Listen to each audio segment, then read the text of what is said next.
केरल के जंगलों में सह्याद्री की चोटियों पर, जहां समय से भी पुराने रहस्य फुसफुसाते हैं, वहां बसता है सबरीमाला, भगवान अयप्पा का रहस्यमयी धाम। सबसे ऊंचे और कठिन तीर्थों में से एक, जहां लाखों भक्त 41 दिन का व्रत रख पहुंचते हैं। अपने सर पर यात्रा सम्मान यानी इडुमुरी रखे हर कदम पर श्री अयप्पा का नाम स्मरण करते हैं। वे पवित्रता के रास्ते पर चल रहे हैं, लेकिन इस पवित्रता के पीछे एक विवाद की आग सुलग रही है। इन जंगलों के बीच अनुसूचित जाति माला अरायन, जंगल के बच्चे, पंबा नदी के रक्षक, सदियों से स्वामी अयप्पा के आगे सर झुकाते हैं।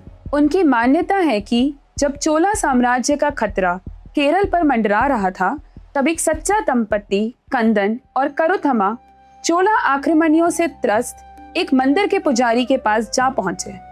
पुजारी के सामने नतमस्तक हो उन्होंने विनती करी, महाराज, चोलों का आतंक हमें निगल रहा है, कोई उपाय बताइए।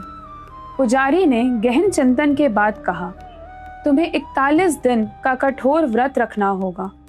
उसके बाद तुम्हें एक पुत्र की प्राप्ति होगी जो चोलों का संहारक बनेगा। दंपत्ति ने व्रत का पालन किया और फिर उन्हें श्री अयप्पा के रूप में पुत्र की प्राप्ति हुई।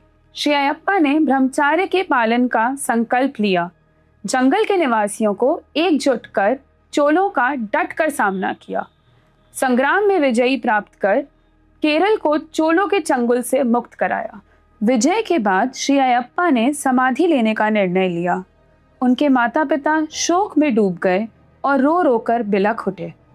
श्री अयप्पा ने उन्हें सांत्वना दे वचन दिया, मैं हर साल मकर संक्रांति वाले दिन पोनम बलम मेड़ू में ज्योति के रूप में प्रकट होऊंगा और मेरी ज्योति ही उपस्थिति होगी और तुम्हें आशीर्वाद देगी। यही वचन आज मकर ज्योति का आधार है, जहां लाखों भक्त इकट्ठा हो उस दिव्य ज्योति के दर्शन करते हैं। श्री अयप्पा के समाधि लेने के बाद रीति रिवाजों की पहली आधारशिला रखी गई। 41 दिन का व्रत कर जंगलों में तकरीबन 45 से 50 किलोमीटर चल पंबा नदी में स्नान कर 18 पहाड़ों के दर्शन कर भक्त थेना अभिषेकम यानी कि अपने साथ जो उन्होंने संग्रहित शहद इकट्ठा किया है उससे श्री अयप्पा का अभिषेक करते हैं। तकरीबन 1800 तक माला अरायन ही मंदिर की देखरेख, रक्षा, पूजा अर्चना और तीर्थयात्रियों का मार्गदर्शन करते थे।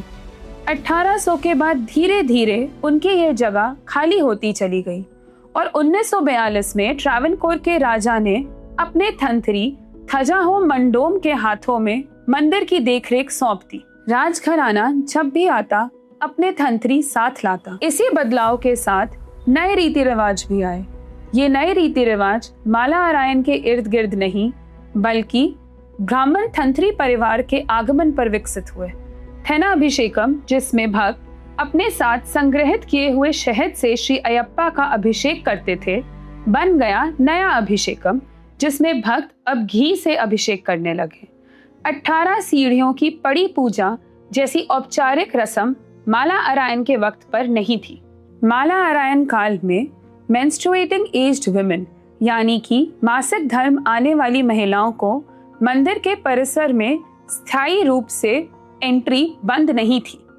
वो सिर्फ 7 दिन जब उनका मासिक धर्म चल रहा होता था, स्वेच्छा से मंदिर के परिसर से दूर रहती थीं और परंपरा का पालन करती थीं।